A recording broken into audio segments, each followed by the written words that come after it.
So we are going to have a little chat with Professor Robert Fox from Oxford. And this is not a formal interview.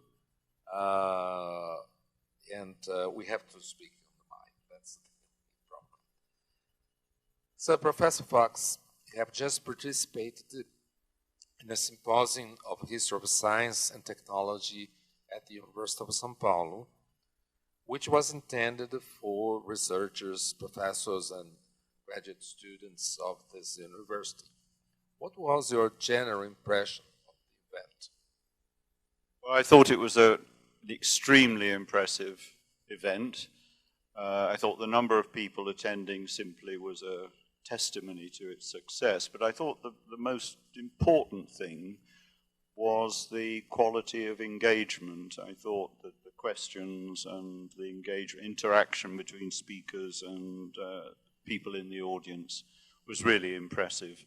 And I think also my sense is that you've created a very strong esprit d'équipe, as they would say in French. And I think that's important, that you've got good relations between professors, students, outsiders, people who come from outside the university. So no, it was a very impressive occasion, and it was an honor for me to be involved in it. Thank you. You also participated in the national conference years ago in Belo Horizonte. And this was only a local event, but at any rate, we are trying to develop history of science and technology, not at the same level as a country which has that for almost 100 years as in the UK.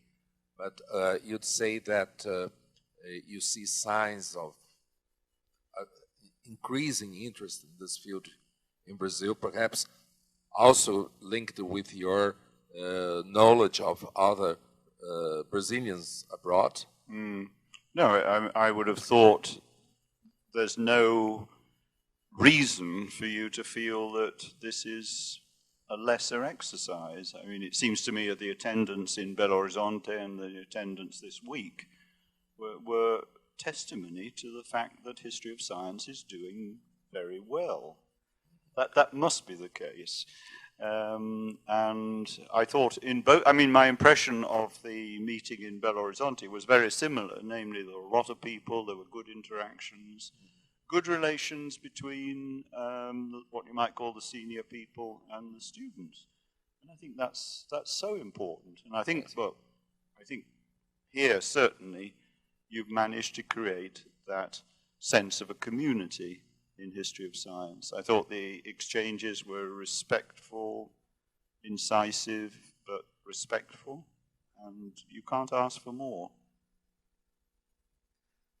In a minute, you want to say something? We'll give the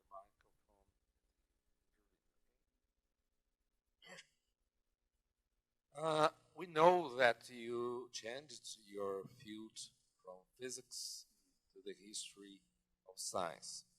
Can you tell us something about your personal motives for such a change? I think my background was somewhat unusual in the sense that my intention originally with regard to university was to study ancient languages, so my sort of background was very much in Greek and Latin. I'd always been interested in science, and there was the opportunity, which was very unusual, and it was very short-lived in the mid-1950s, to take an extra year between school and university in which you would sort of refashion yourself in the sciences. So that's what I did. So after sort of getting the qualification for university entrance in the ancient languages, I then took this year, which was an intensive year of maths, physics, and chemistry. And then when I went to Oxford as an undergraduate, I actually read physics. So that meant, I think, in a way, I always had this sense of a dual background. So although I read physics in Oxford, I sort of felt always that I wanted to do something that might bring the two together. I never knew what that would be. Went off and taught physics in a school for a couple of years, discovered by chance there was this wonderful subject, history of science, and then discovered that actually you could study it seriously at university. And so I went back to Oxford and just felt that I'd brought together these two elements in my background. So that's how I saw it at the time. And was it easy to find a supervisor for it? It was difficult. Because I'd been an undergraduate at Oxford, I sort of almost inevitably drifted back to Oxford. It was the easy solution in a way. And there was only one historian of science in Oxford, and that was Alistair Crombie, who was a medievalist and who supervised my thesis, even though I was working on 18th and 19th century theories of heat. So despite your interest in Latin and Greek, you never went to the old... To the ancient. No, that's true. So in that sense, the story is not quite as elegant as it might be. Okay. So you'd say you took the right decision at that time? I thought, looking back, it was a miracle that I found the history of science. So yes, it was, for me, unquestionably the right thing to do. Because it's interesting that many people here who had never heard of history of science, when they discover it, and it has to be a discovery because there are almost no courses, undergraduate courses in that, then they said, wow, why had I never heard of it? That's exactly my feeling. Nobody told me about the history of science. Otherwise, I would have been converted, if I can say that, much earlier. But anyway, I did find my way, went back to university and did the doctoral thesis in history of science. Without any master's degree, I hasten to say. I mean, there wasn't such a thing. And really, you're having a background in the science, in physics in my case, I think that was seen as quite enough, quite sufficient to begin doing history of science. So I never did any general courses or anything like that, just started doing the thesis. And that's how it was. It wasn't exceptional in my case. The few other people who were doing history of science would have begun exactly in that way. But we are talking of a long time ago. Yes. This is 55 years ago now. We have here what they call the direct doctor, which does not need to go to a master's. Oh, right. But it's not the usual way. No, it would, well, in England too, now, you would certainly, I can't imagine anybody starting on a doctorate without having gone through a master's program. But that's fairly recent. You know, certainly in Oxford, it's now compulsory. But it's only been compulsory for the last 15 years or so. It's very recent. Yeah. Do you think that a person can change easily from the hard sciences and become a historian? It depends what sort of history you're doing. I think, if I can be autobiographical, the work that I did in those early years was to do with theories of heat in the 18th and 19th centuries. And I really think that what you needed there was some command of the relevant physics. But it never occurred to me at the time that I needed particularly to contextualize what I was doing. I mean, I was conscious that the great figures, Laplace, Sadi Carnot, and so on, taught in a particular social and educational cultural context. But the wider context, I don't think I really thought about very much. That's just not how you did history of science in those days. It was very much a case, and I saw it that way, and I think Alistair Crombie saw it that way, as being the core activity would be something like what the French would call explication de texte. So you would engage in a detailed analysis of the text, and that would be your core activity. Of course, you needed to broaden out from that, but that was the essential activity. Yes. And that's how I conceived history of science in those early days. And I'd have to say, Giulio, that for what I did, which was this quite technical in sort of history, I'm not sure that I needed all that much context, to be honest. Now, I think if I was doing it, I probably would be looking more actively for context. But I'm not sure I needed it at the time, for what I was doing, for the problems I set myself. I understand. Okay, that's interesting. Yes. Good morning, Hi. Mr. Fox. I have a question, a more theoretical and general question. It's about the science problem in general. The hard sciences, they have a scientific statute, and history nowadays doesn't have this scientific statute. No. So what do you think is the contribution history of science can give to this more general problem between science, the hard sciences, and history as a science?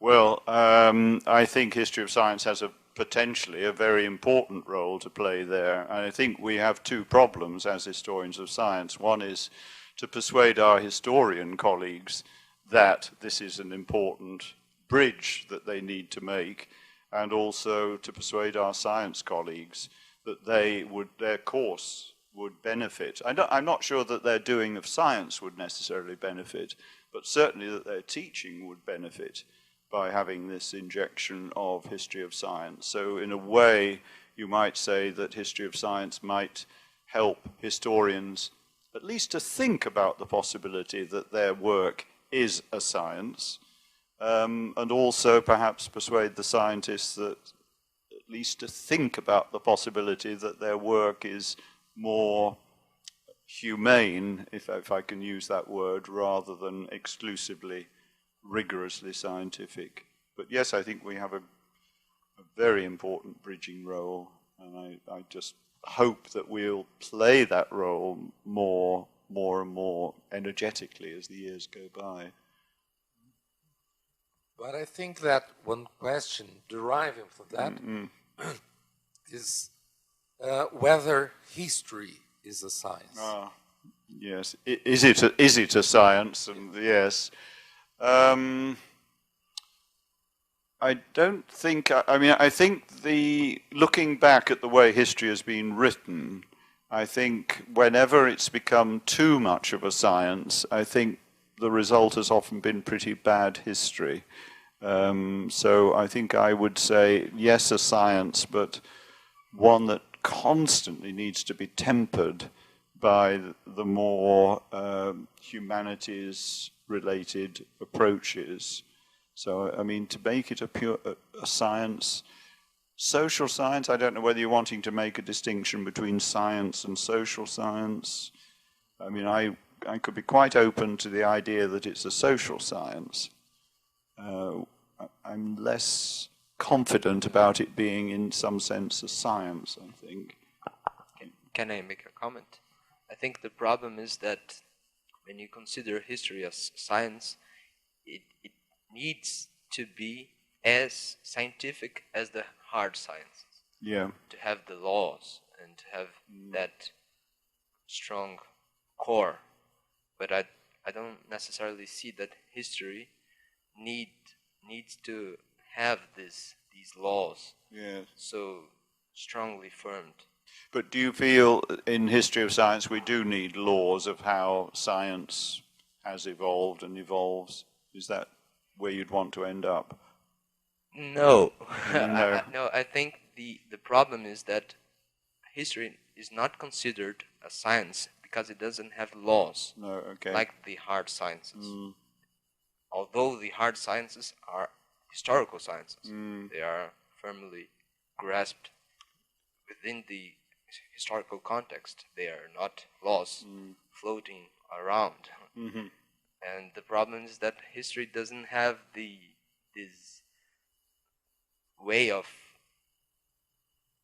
doing things different from the hard sciences. Understand? No, I can see the problem. I think I've always been somewhat suspicious of history which is founded on or claims that there are laws and that there's some sort of predictability about history.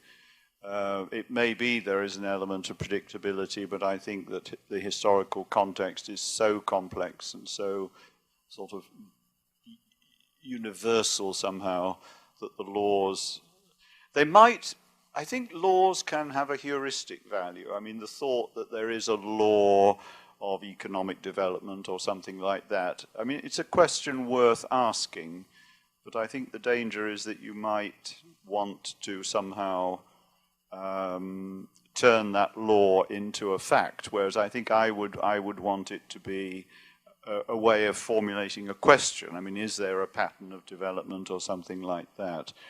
But I don't think we can ever arrive at, or I think that's what you're suggesting, we can never arrive at a law, a scientific law of history in the sense of the hard sciences.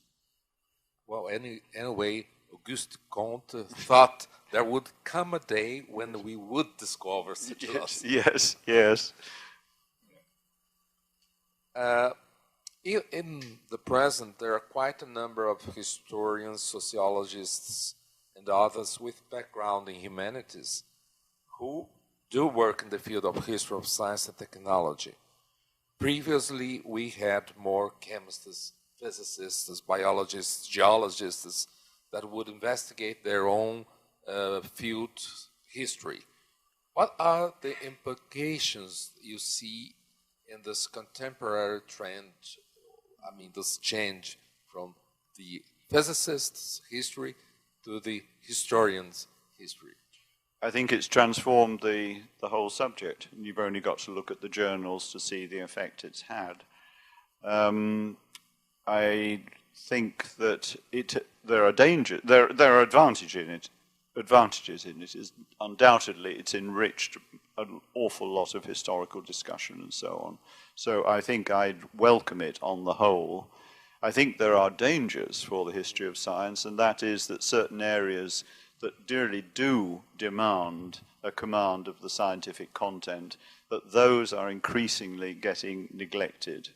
And they're falling out of what you might call the mainstream canon of history of science.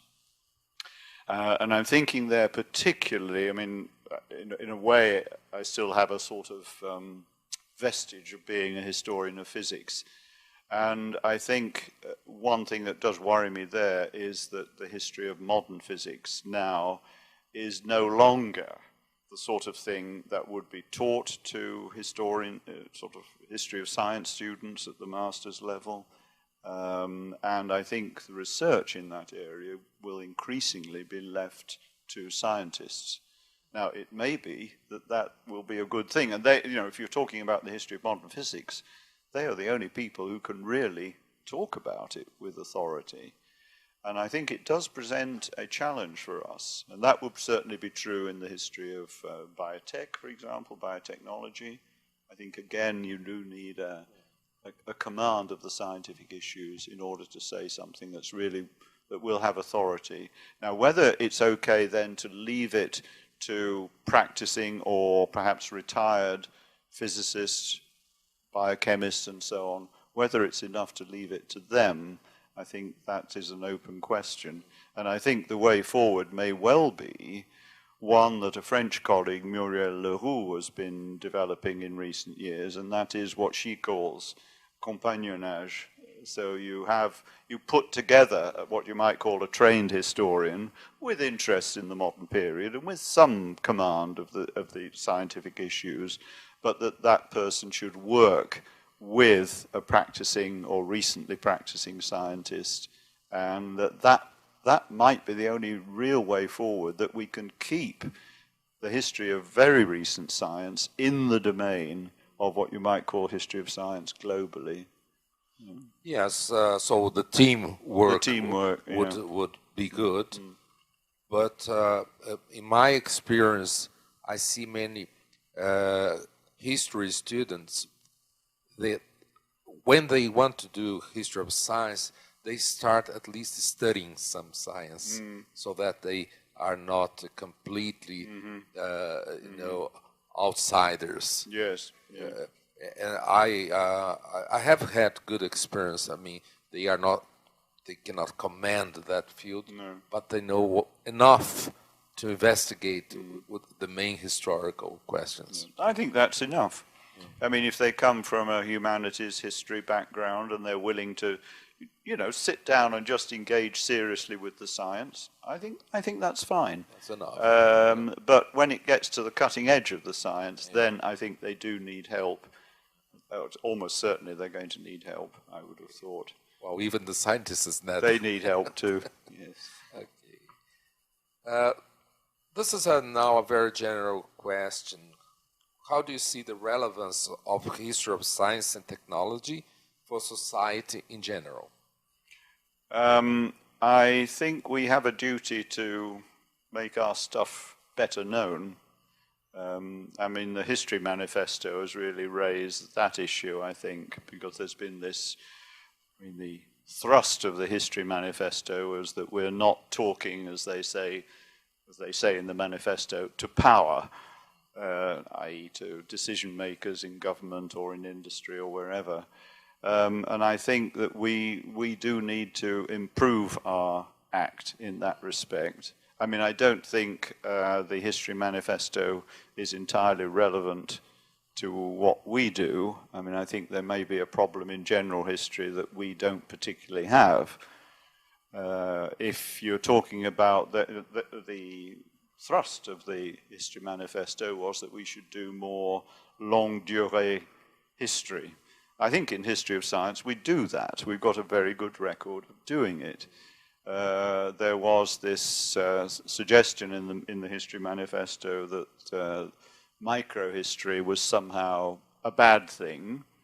Well, we do a lot of microhistory in history of science, and I would have thought some of it has been a very good thing, that by microhistory we've been able perhaps not to cover long periods, so in that sense it's not longue durée, but we have managed to raise issues of general interest that are relevant to other periods, other disciplines, and so on. So I think well-done microhistory has actually been a very productive field. And if there's seen to be some conflict between longue durée and microhistory, I think that's dangerous, because I think we can do both. Not at the same time, but that our discipline ought to be doing both. And I think I don't think our mission as historians of science is particularly to speak to power. I mean, that strikes me as probably somewhat politically motivated, but I think we do need to speak to society much more. And there are historians of science who've managed to do that. In Britain, though, I think what I do notice is that when some issue is raised that it has a historical dimension, the media and so on will tend to turn to scientists rather than to professional historians of science for comment. And I think we've just not sold ourselves all that well. Yeah. But should the history of science speak to the scientists? Oh, it should. It should speak to the general public. But I think one thing that's happened, particularly since this big change in the history of science since the 1970s, is that we've increasingly lost our access to the science community. I can only speak about Britain, probably about America, and I would have thought in both those worlds, the Anglophone world, that has happened beyond question. And the scientists have just not really recognized what they do in what we describe.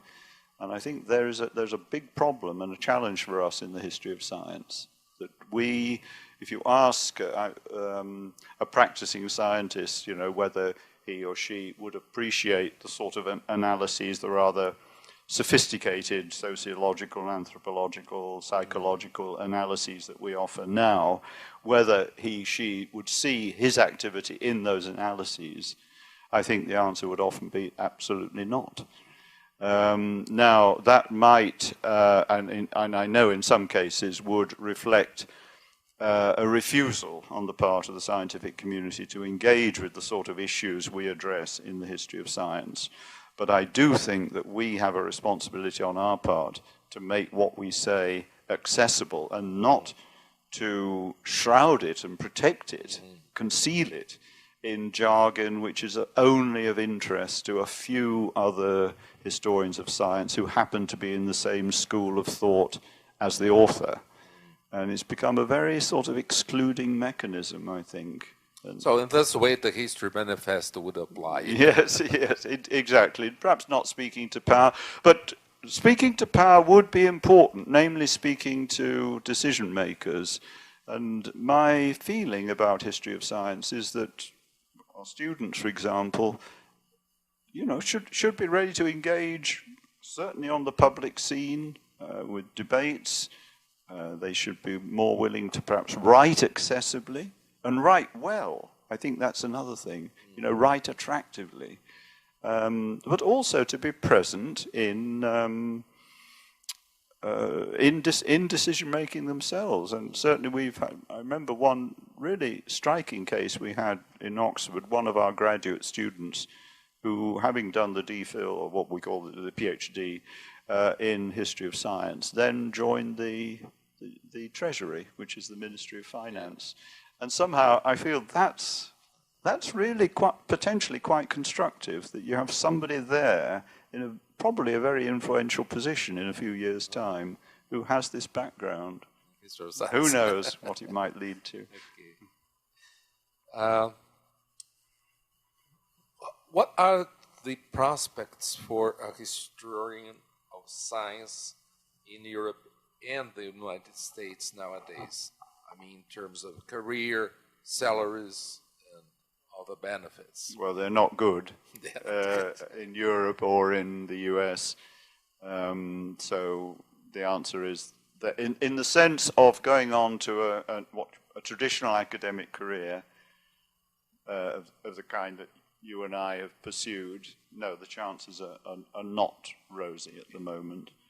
I think that perhaps it comes back to what I was saying about our speaking to the wider public. I think historians of science students perhaps should be thinking more widely about career options afterwards. And I think there are career options other than purely academic life. And maybe in the training we give to historians of science, perhaps we ought to think a bit more about preparing them for other lives other than our own, so to speak. Could you think of other careers as an example? Well, I could think of certainly science communication, museum work, for example, certainly, administration. I mean, I mentioned the case of somebody who went on to the civil service. Why not? People who've done straight history degrees, they go into the civil service. Why can't our people do the same? And after all, our people do bring a sort of another culture. They bring a science culture along with them. But I think in communication, media, journalism, that sort of thing, there are opportunities. And I think history of science is a good foundation for that sort of work. Okay. Coming back to the field of history of science per se, how do you see the recent trends in methodology, theories and ideas of history of science, particularly all those isms like sociologism, relativism, and so on? Well, I think they've revitalized history of science over the last 40 years or so. So I'm entirely in favor of their being there. My only worry about methodological debate, historiographical debate, is that I prefer to see it as preparing the tools for writing history. I mean, what I always used to say to the graduate students in Oxford was the methodology should be a sort of scaffolding that will help you to formulate questions, perhaps have ideas about possible solutions and so on. But I'd like to see the when the work is done, namely the work which is writing history, when it's done, I would like to see the scaffolding taken away and become at least something more discrete. I just have the slight feeling at the moment that historiographical discussion has been aimed or has resulted in people feeling they have to join a particular school. Whereas I feel that what we should do with graduate students is present as broad a menu of methodological options and really just say, well, you will need some of these, you'll need different options for different problems. So choose your problem and then go to the menu and use the bits that will help you. Maybe even choose several. But several, yes. In other words, a more eclectic approach rather than belonging to a particular team or a school. And I think that's where the danger arises. I'd be for openness and toleration. Well, that brings us to another related problem, which is sources. Can you tell us something about, or particularly about, sources for the historian of science and technology? Well, that's been transformed even within the last 15 or 20 years with digitization and that sort of thing. We're now drowning, or we potentially are drowning in sources. And I think that is a new challenge. You know, how do we navigate now we have so much material to go at?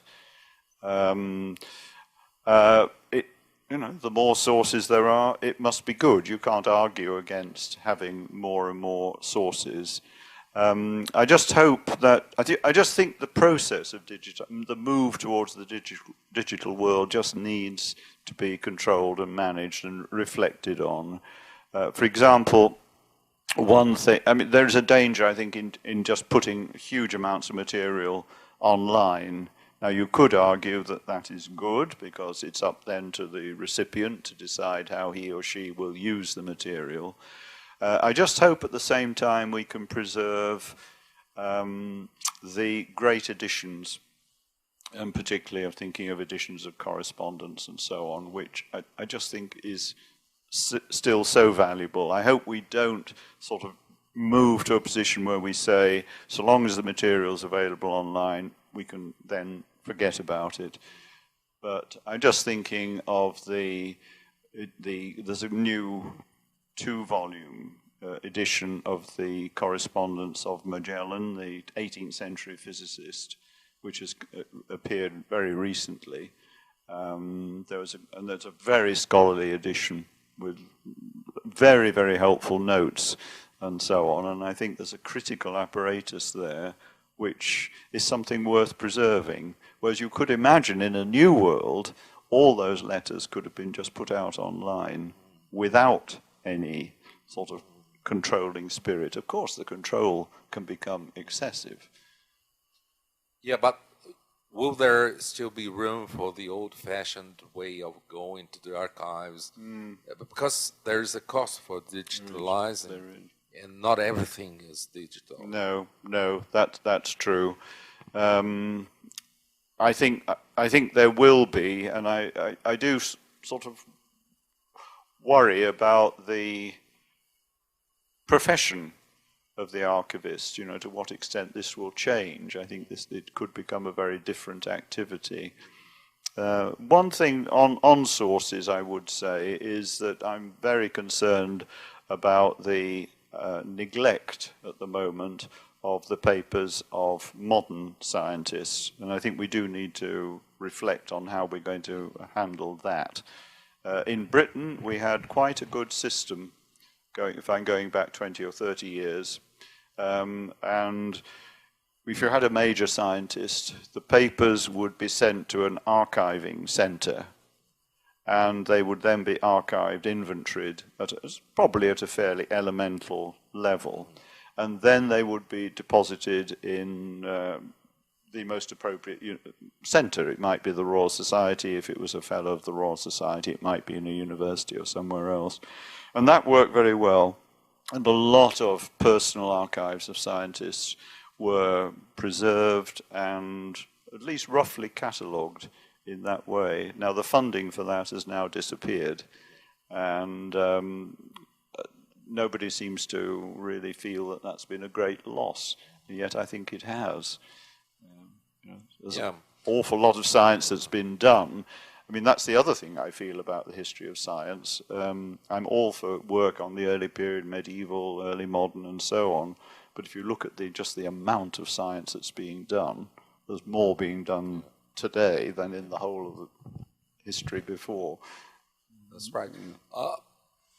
I've seen some trends like corporations hiring archivists, and some of those corporations are, scientifically oriented in the sense that they have research, and so these archivists, they may also be a gate to the development of certain products or certain technologies.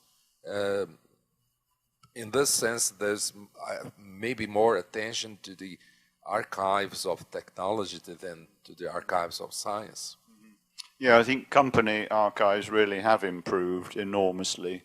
I suspect scientific archives, the archives of scientists, they do present more of a problem. But company archives, yes, and it comes back to, careers for people trained in history of science. Why not that sort of work?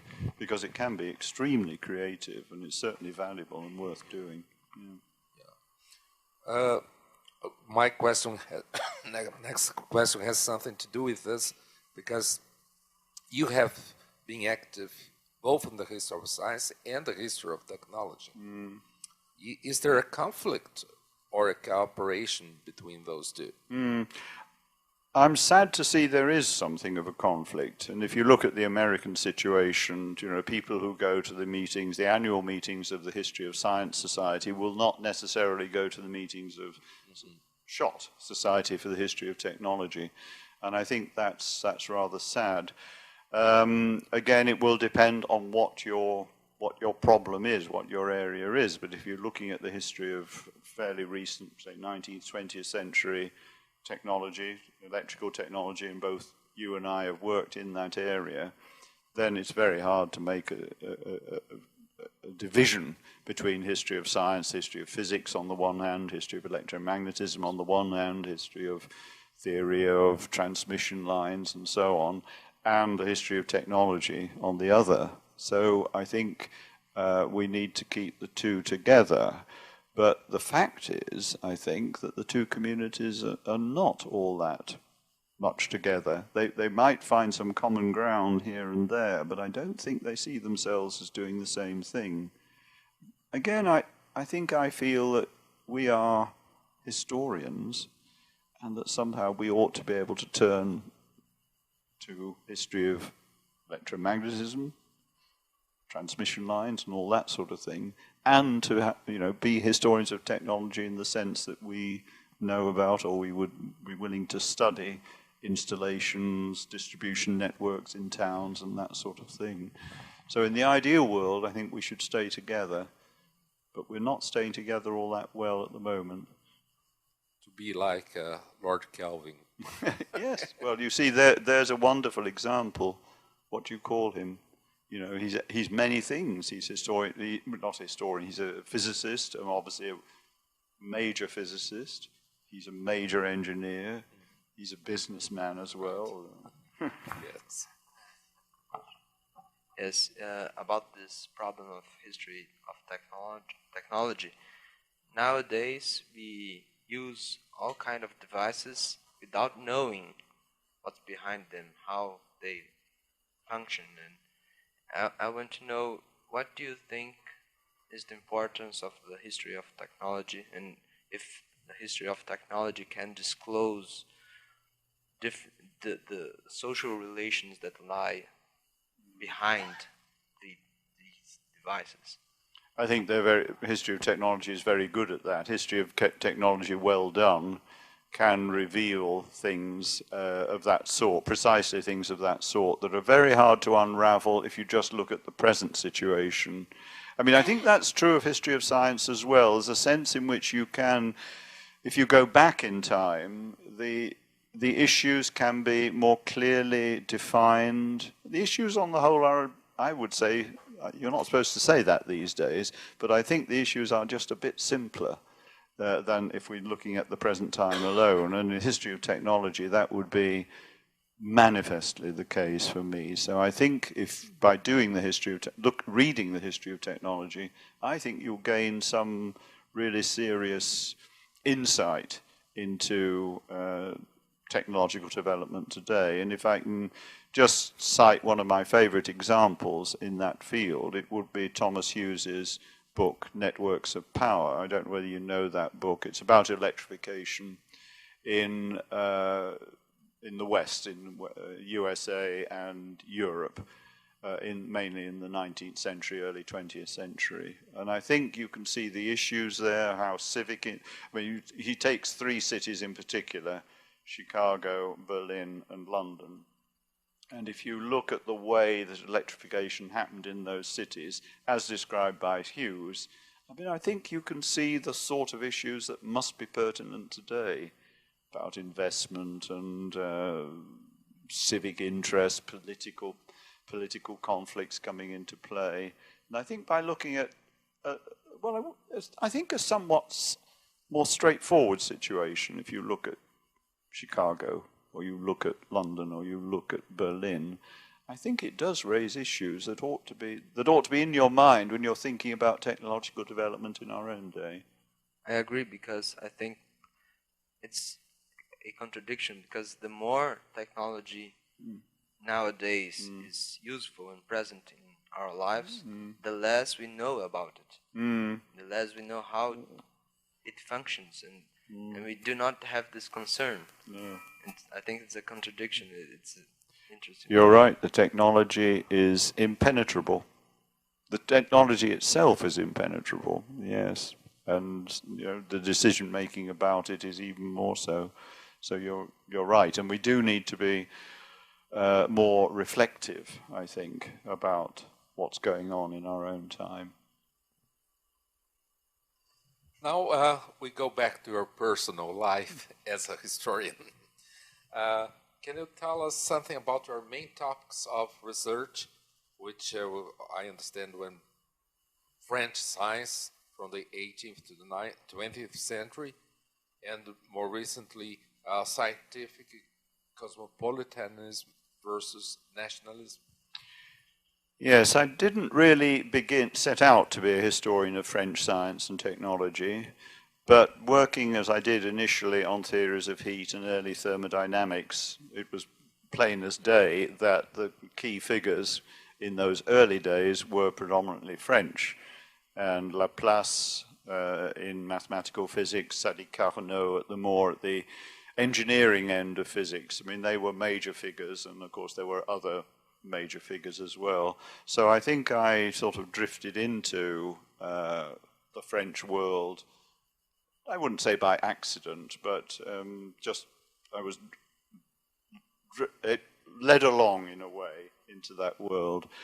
And I've always felt I wanted to talk about science in France rather than French science, because French science would imply that there was something distinctively French about the science. I mean, I think the science I always wanted to feel was international, but of course it took a particular form when it was pursued within the structures, the social structures, the economic structures, the finance structures, university systems of France, as opposed to Germany, for example, or Britain or America.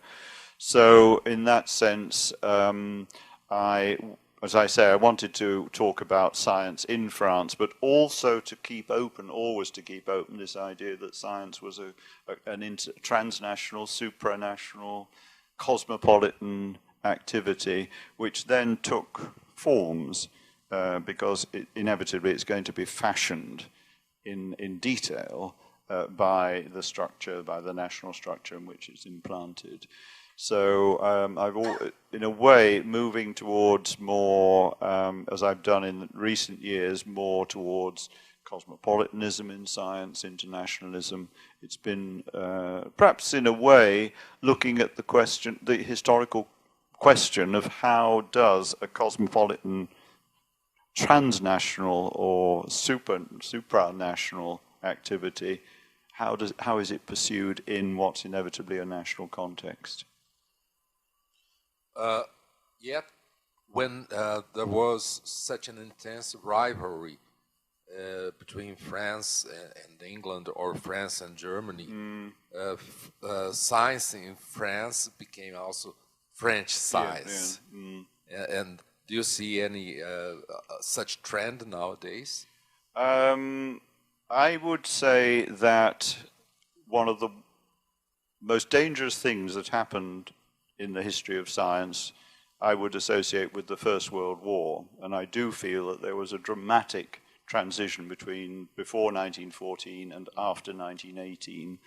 And I think before 1914, there really was a genuine attempt to treat science as an activity that transcended national boundaries. And that's the age of international congresses, an awful lot of communication between scientists. I mean, a feeling that they really wanted, and they should get beyond their national traditions and national boundaries. And I think what happens after the First World War is what you might call a national turn. And I think that science became somehow an arm of the state. It became partly national property. And I think that's when perhaps you really do have to begin talking about a German science. And of course, in the 1930s, there was an explicit attempt to create a German physics. I mean, Philipp Lenard's great textbook of physics in the mid-1930s was entitled Deutsche Physik. And his preface says quite clearly that Jewish physics, meaning relativity, quantum mechanics, modern physics as we now call it, that can't form part of German physics.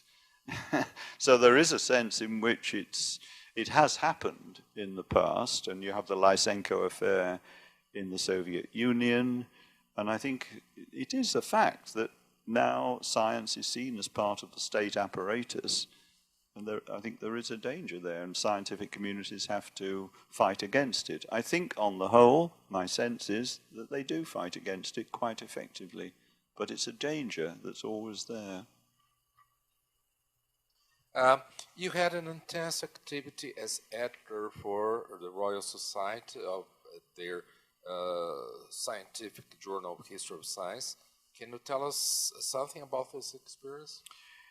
Yes, I came to that rather unexpectedly. I'd edited a journal, the British Journal for the History of Science, in the 1970s. After that experience, I said I would never, ever edit a journal again.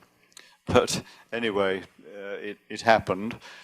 And I saw that as a slightly different experience. BJHS in the 1970s was part of our attempt to promote history of science, I hesitate to say as a discipline, but certainly as a recognizable activity. It had a professionalizing mission. Notes and records I saw in a very different way. Notes and records had always been edited by a fellow of the Royal Society, therefore by a practicing scientist, ever since it began in 1938.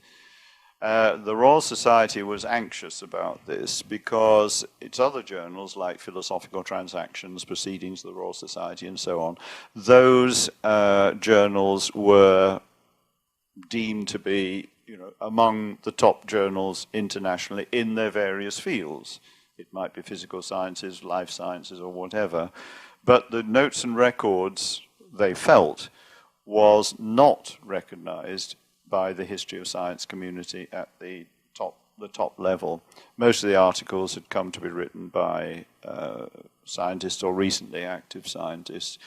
So what they wanted was to have a professional historian of science editing the journal.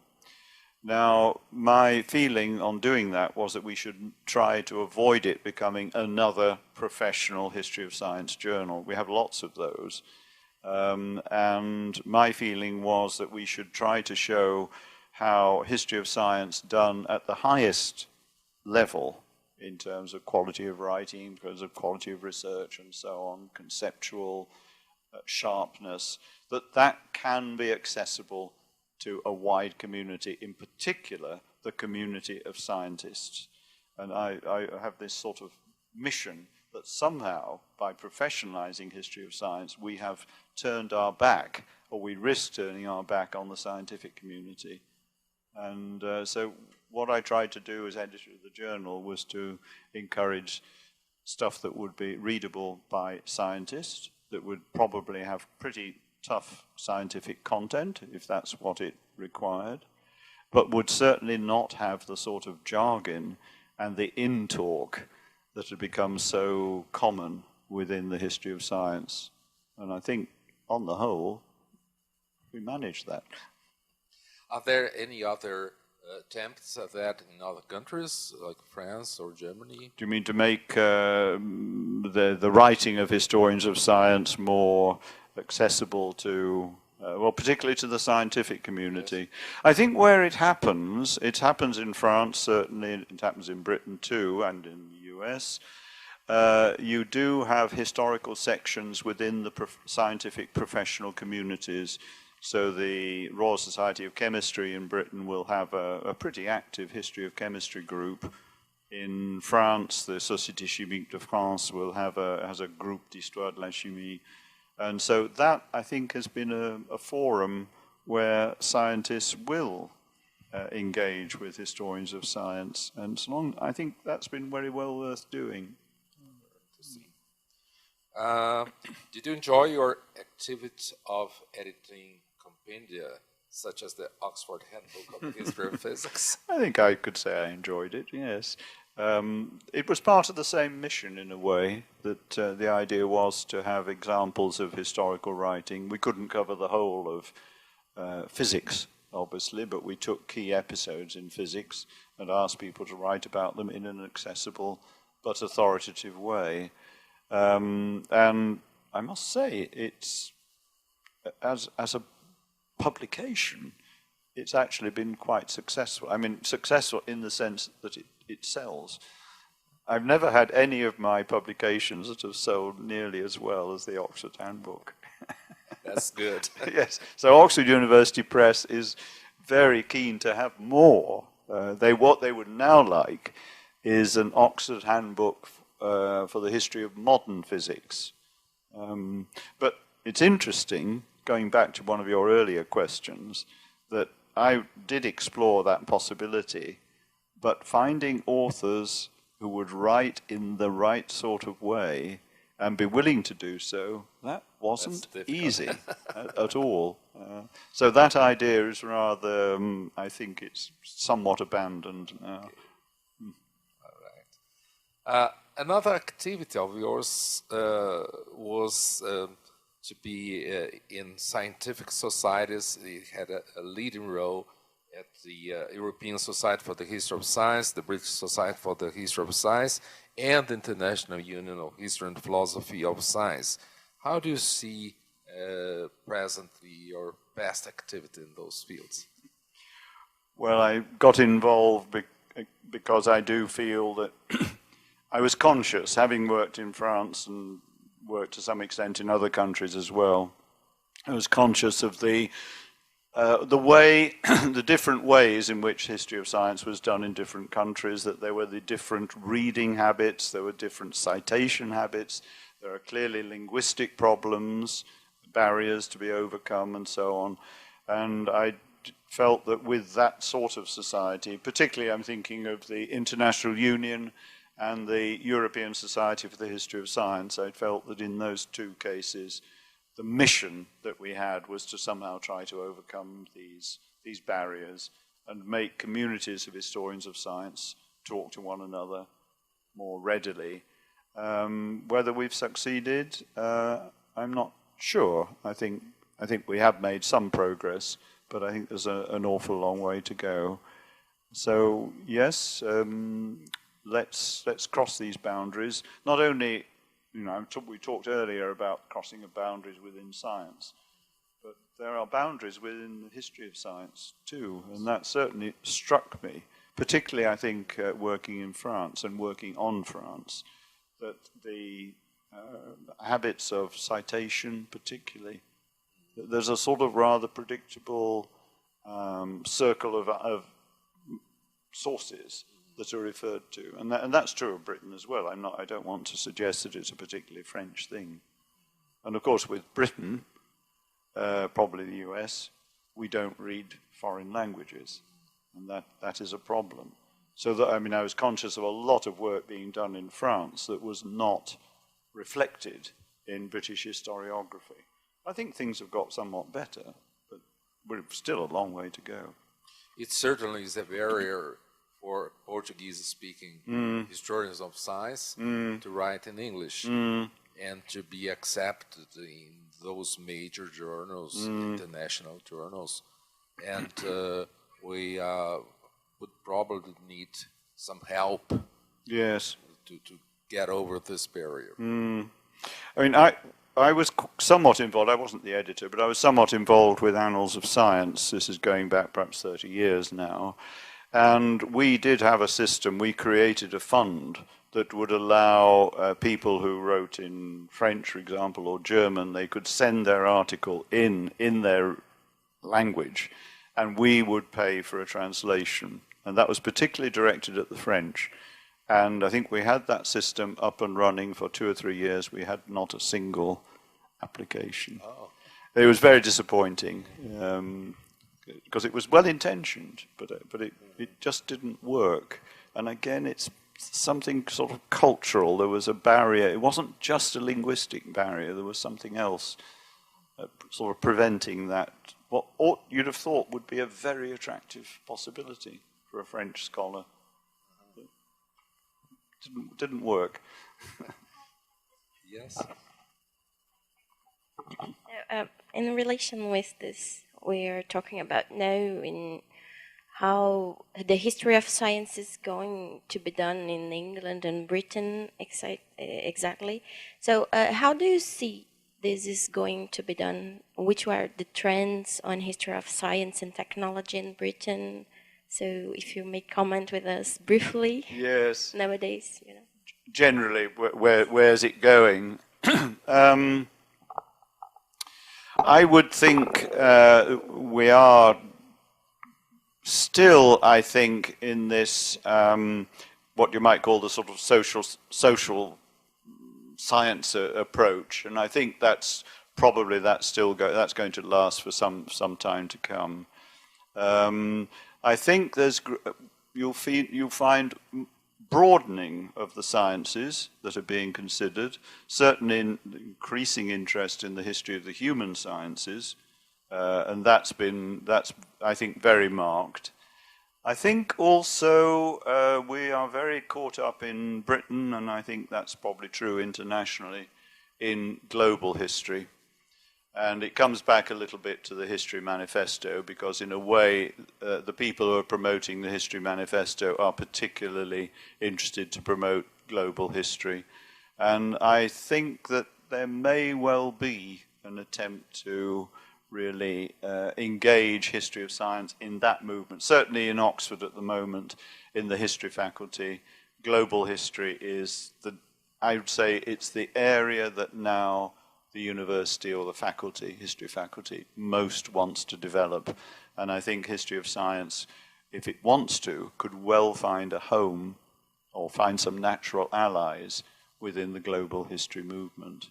But that will certainly lead us to be doing much more dramatic, but much more ambitious topics, I think. And do you see the same trend in France, for example? I would think France, in a way, has almost been ahead of us in that. So I think that they perhaps have done. In a way, I think we're slightly following in their wake, I would say. I just hope it goes back to something we were saying before. I would like to think that there will be some sort of renewal of work on the, or some engagement with the problem of how we write the history of recent science. I really think there is a major problem there, and I know that several colleagues are thinking about that problem. How do we engage, can we engage as historians the specialized technical knowledge that people with a high-level scientific training really can offer us? And we, on the whole, as historians, we don't have it. Even if, you know, we were physicists or whatever a long time ago, I mean, that's a world away from writing about the history of current physics or very recent physics. England has some very important museums, like the Science Museum in London, or the Museum of Technology in Manchester. Do these museums convey an interest in the history of science and technology? Well, they're divided. I think they have two missions. One is to, if you take the Science Museum, for example, one of our roles was to preserve the national historical collection of science. So there's a sense in which we had a historical dimension necessarily for the collection. But we also were developing, when I worked there in the 1980s, we were also developing a much more pedagogical role. We were trying to communicate the principles of science and technology today. And I think in that respect, for the science and technology of today, we were quite successful, particularly with children. And I think one thing that did strike us, and we saw as something of a problem at the Science Museum, was that our exhibits had this pedagogical, they were sort of an extension of the classroom to some extent. We could do things better than you could do in most classrooms, but nevertheless there was that focus on educating, particularly educating younger people. And I think the challenge we had was, how can we encourage adults to engage with the sort of things we had on show in the Science Museum? We always said that the challenge for a science museum was that people came 3 times in their lives, only 3 times. Once at the age of 8, once at the age of 38 when they had their children, and then at the age of 68 when they came with their grandchildren. And I have been present at all 3 of those stages myself. And I think the problem is that science museums have not sufficiently become a place that's attractive to the adult audience. And if you look at the Science Museum, just opposite us, we have the Victoria and Albert Museum, which is a museum of furniture, clothing, sort of art, I suppose. You won't see many children there. Whereas if you go to the Science Museum, there are children everywhere. It's a different sort of museum, and I think it's wonderful. And I think what they do for children in the section that's devoted to that, I think it's really incredibly creative. But somehow we need to engage the adult audience and provide something that will encourage them, as I think you were saying, to reflect on science and technology today. They might be attracted, and I mean, you've got to use, in any museum, you've got to use every tool you've got. One attraction is the beauty of some of the objects. And we have the George III collection. This was the King's collection of the late 18th century. It's just so beautiful, even if you don't know what these instruments do. They're just beautiful to look at. And you look at the Galileo Museum in Florence, that would be the same, the Medici collection. But we need to bring adults in, and I would say, by all means, use the attractiveness of the objects to bring them in. But somehow you've then got to add more than that to make a museum a sort of place where adults will reflect and somehow debate current issues. Now, I know that now has become a major priority for the Science Museum in London, and I think to some extent they are making progress.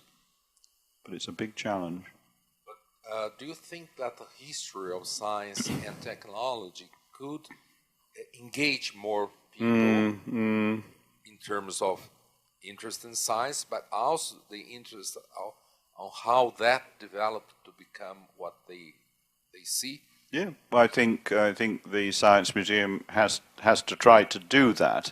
I think it is quite difficult, and we have had some examples in Britain recently which have suggested that we are beginning to make progress. I mean, history of science, I would say, until the last 10 or 15 years, was seen as a sort of rather esoteric activity outside mainstream culture. I mean, people would know a few names and so on. But we do now, I mean, I'm moving away from museums, I admit, but we do now have writers, skillful writers, who are writing, I don't know whether the name Davos Sobel means anything, you know, with the longitude and that sort of thing. So we have these professional writers who, they're not historians of science, of course, but they're professional writers who I think are making history, bringing history of science into mainstream culture.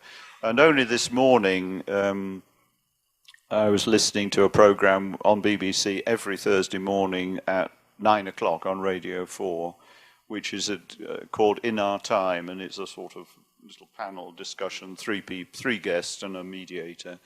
And it's interesting to see how often the theme that they choose is, in fact, a history of science theme. It could be something else. It could be the history of politics or something like that. But it's always a historical discussion. But it's very encouraging to see history of science coming in there. But it's recent, so perhaps we're on the way up at last. You know? Oh, that's good. You also cooperated with the EDF in France with their attempts to write the history of electrification in France. Do you see that as a unique experience? And why would France do this? Is it because it's a national pride in the electrification history? I think there might have been an element of that. It's financed by Électricité de France, and of course that means that it's quite an attractive venue for historians of science and technology. So I think there was something of a national interest, and the feeling that perhaps France wasn't as well studied as other countries had been. There also was a very charismatic leader for that activity. Certainly the intellectual leader was the economic historian François Caron. And I think this Association for the History of Electricity in France owed a great deal to his dynamism. And he certainly had this huge project. I think, Jules, you must know the Histoire générale de l'électricité en France, and that certainly was his project. And it was, in a way, it wasn't nationalist in any distorting sense. I mean, absolutely not. Certainly not in any way. But, you know, the focus was definitely France. And I think that was why EDF were willing to support it. I got into it in a way because I knew François Caron, and he knew a little bit about what my interests were. I also got into it because I just do feel that somehow in the history of science, the French have not been as well represented, as well studied as they might have been. Of course, everybody will know about the golden age of French science. You go through from the 1790s to about the 1830, 1840. I mean, and that's France's golden age in science. But the later period, on the whole, rather neglected, and certainly in the Anglophone world, we think, of course, that Britain and America are the most important places, but we also tend to have an opening towards Germany, for example. I don't know quite why. There are cultural reasons, historical reasons for that, I think. But France had been neglected, and I think this was a wonderful initiative, certainly slightly perhaps encouraged by the importance of bringing France back into the mainstream of consideration. But I think the work they've done is wonderful. I think it's been very open-minded. It's been, I think increasingly, it's opened out from the purely French context. Perhaps that's where it did begin, but now it's very international. We are generally lacking funds for our research. In this context, how do you see the importance of places like the Chemical Heritage Foundation in Philadelphia? Well, we must be thankful to the Chemical Heritage Foundation for what it does. So I think, and of course, what you can see there is how essentially industrial patronage, I mean, that's where the money, the foundation comes from, that you can certainly see that it can change our lives as academic historians of science or technology. So I think it shows how we can work, we as academic historians, we can work within a context which is to some extent mediated, circumscribed by the world of industry and commerce.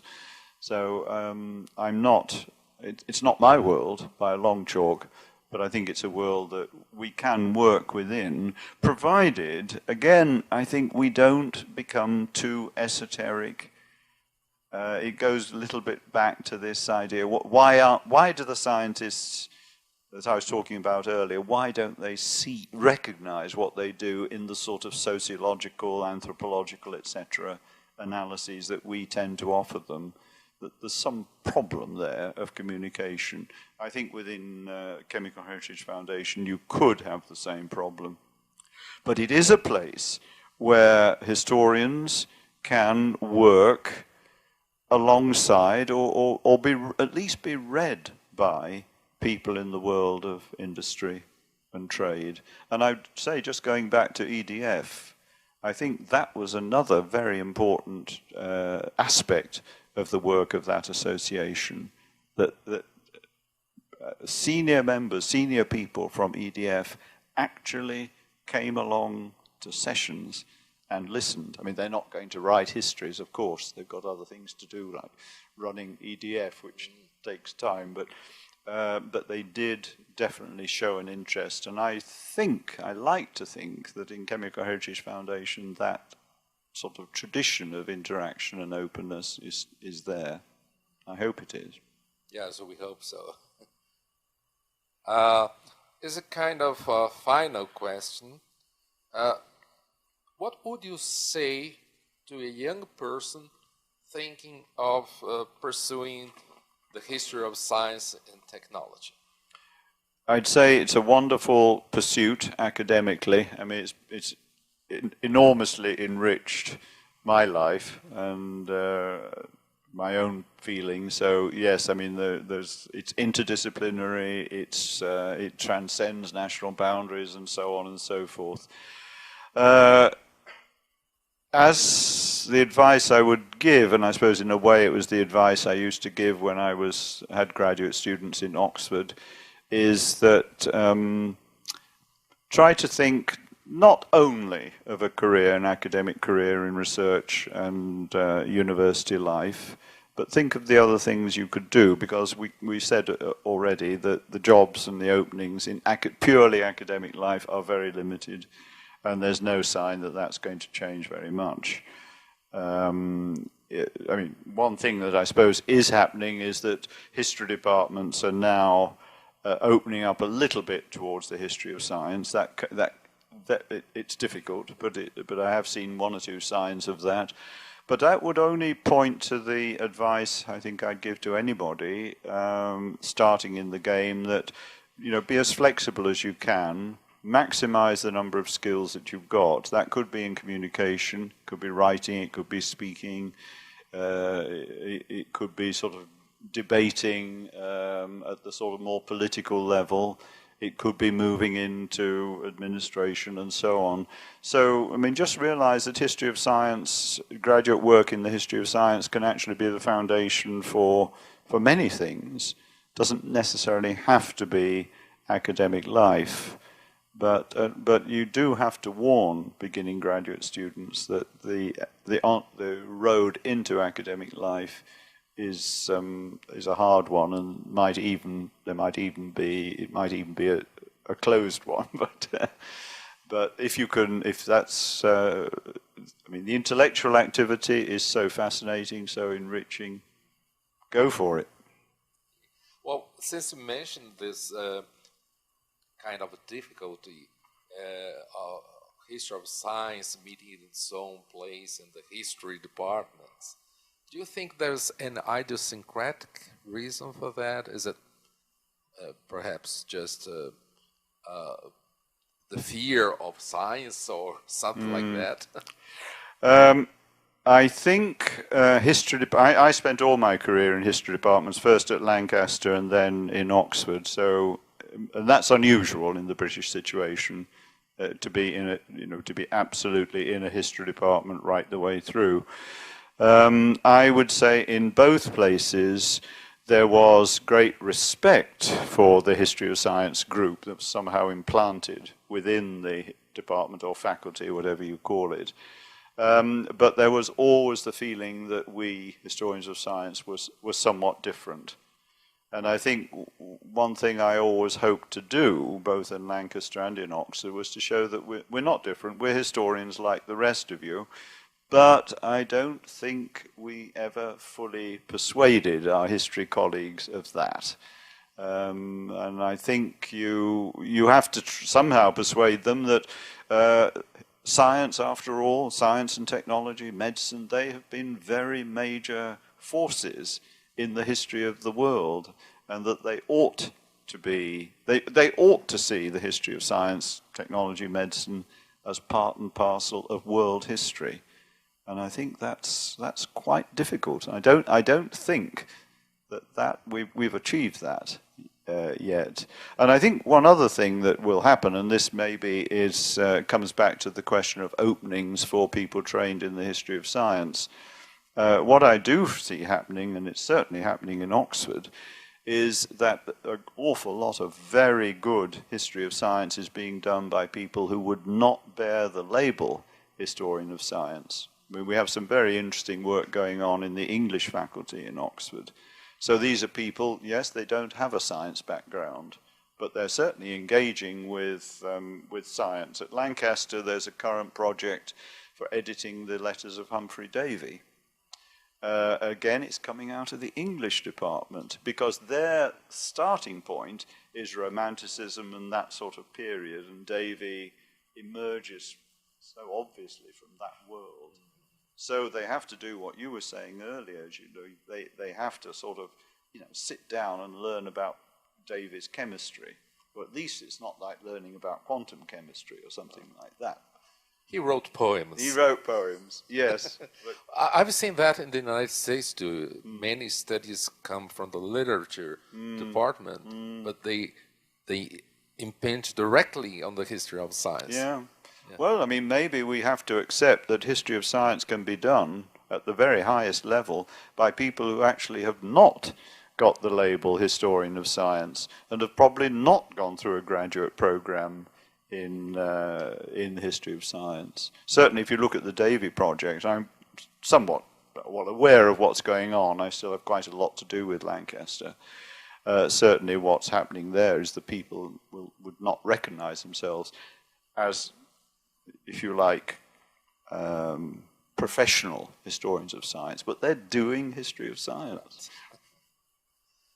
Okay, so the interview would be ending now, unless you have other questions.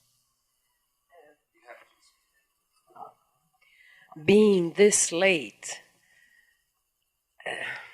I don't know if I'll repeat some of the points you have already discussed, but I would like to hear Professor Fox on one comment or two, maybe.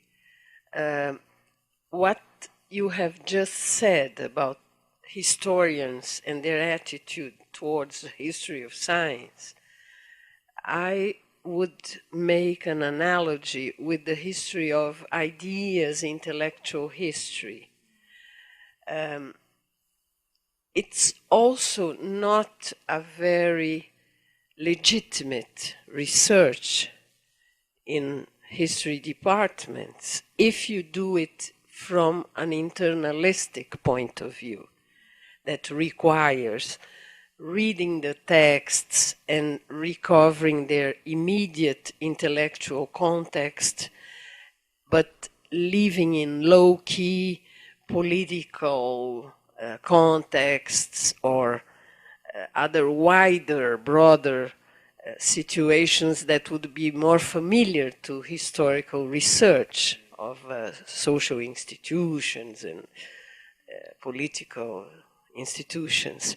So, and it's also interdisciplinary because the internal reading of the different traditions in intellectual history or history of ideas, suppose you might follow the texts with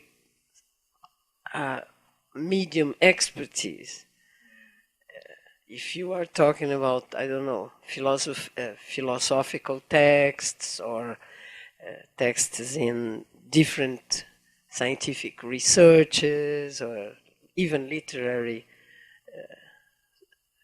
movements, so you have to reach the resources of other expertises to accomplish your task in a more,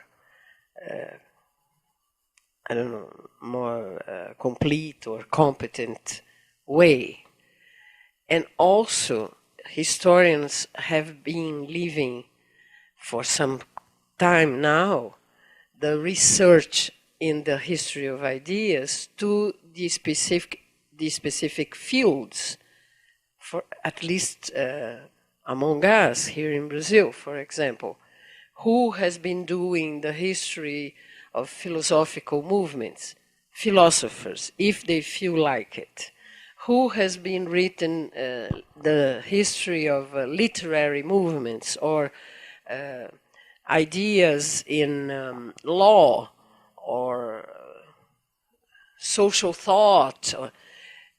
Usually the professor that's academically connected to those specific departments also takes this task of reporting the history of the different movements that make their tradition.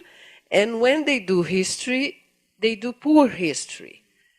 They may understand better what was said in those systems and movements, but they make it through an old-fashioned way of chronological sequence, main names and dates, and nothing else exploring the whys and the connections. And so I would like to hear you a bit on that. I think you're right that if you look at the history of literature, literature departments like to do that sort of thing. And I suppose our problem in the history of science is that our science colleagues are not all that interested. Whereas I think if you look at philosophy departments, history of philosophy is a pretty standard part of the program. Whereas, and probably art as well. If you look at an art faculty, I suppose again, history of art would be seen as integral to the activity of training in art. We don't have that advantage because I think the scientists on the whole, either they're not interested or if they do have a go at it, as you say, they're probably not doing it very well. And I think our problem is that if we're going to work in departments with historians, we probably have to be sensitive to what issues interest them. And I don't think they're interested in the detailed textual internalist study of the scientific text. And I think, therefore, to some extent, people, historians of science who want to do that sort of work, and that's what I used to do myself, and still quite like doing it, actually, that we're orphans because the scientists don't want to know us, the historians don't want to know us. So if we're going to sort of somehow make progress with the historians, we have to be ready to address issues that they are interested in. I'm afraid if we want to be in their game, they are the dominant figures. I mean, we are the people trying to come in, trying to open the door and say, may we come in? And you can then, which means, therefore, you have to perhaps address things like, certainly history of technology we've talked about. I mean, you could imagine that being of interest to mainstream historians. They want to know how Britain became an industrial power, and it may be a historian of science and technology can inject something on that. And I suppose as historians of science in a history department, if you're going to succeed and be respected, you have to really be very sensitive to what will interest them. Now, it might not be what you naturally want to do, but I've certainly felt, I think before you came in, I said that I spent all my career in history department in Lancaster and then in history faculty in Oxford, and my feeling was that I was always having to sort of adjust to what I felt my historian colleagues might like. Because before, when I started as a graduate student, my interest was precisely in the sort of thing that you're describing. You know, take a text and read it again and again until you understand every word, why that word was written that way and why not another word and that sort of thing. Now, when I then went into a history department, first in Lancaster, I realized that none of my history colleagues were remotely interested in that. So I just had to, certainly in teaching, do something very different. And I'm afraid we have to be, if we're going to succeed as historians of science, we have to be very flexible. We might not like it, but if we're going to succeed, I think that's what we have to do, and realize where the power is. By the way, I had to teach history of science to several other units in this university. The biology students, chemistry students, and last to the geology students. And I found that even at the student level, you have to have this approach you mentioned. Try to address what is their interest. So a chemistry student may be interested in the history of chemistry more than anything else. Yes. Not the general history of science. Yes. And I think that was successful. Although I don't see many people doing this kind of thing. No, you're right. Well, we have to learn to sell ourselves and make compromises if need be. Perhaps it's not what we would do. If I'd been left to myself and not been in a history department, I would have gone on doing this quite detailed textual stuff. I quite liked it. You know, it was comfortable. I couldn't, but I had to change. Okay. So may I add a comment? Yes. What about the relations between philosophers and historians of science? Because you sometimes see them together, philosophy and the history of science. When I started as a graduate student in Oxford, they were seen as two sides of the same coin. And my supervisor, Alistair Crombie, would certainly have seen himself as equally a historian and a philosopher. And I think what happened was, and I would say I saw this happening through the late 60s, the 70s, that those worlds were separating. And what, of course, was happening by the late 70s, when you really have this great movement, change in the history of science, is it's not so much that philosophers were abandoning, philosophers and historians were moving apart, but they no longer had a privileged relationship. So we were having sociology, anthropology, psychology coming in as potential partners for history of science. And of course that meant that the philosophy link, which had been very powerful and exclusive almost when I was starting, that became another option. You could, of course, reach out to philosophy. And I think recently in England there has been a movement to try to rehabilitate the special link with philosophy. And that's been, one or two quite prominent figures have said that by abandoning the link with philosophy, we have lost something. So I would say that in Britain, at least, there might well be a return. Okay. Well, Professor, I thank you. We all thank you for your interview, and I hope we will have this published soon. Okay. Thank you very much. Thank you, all of you.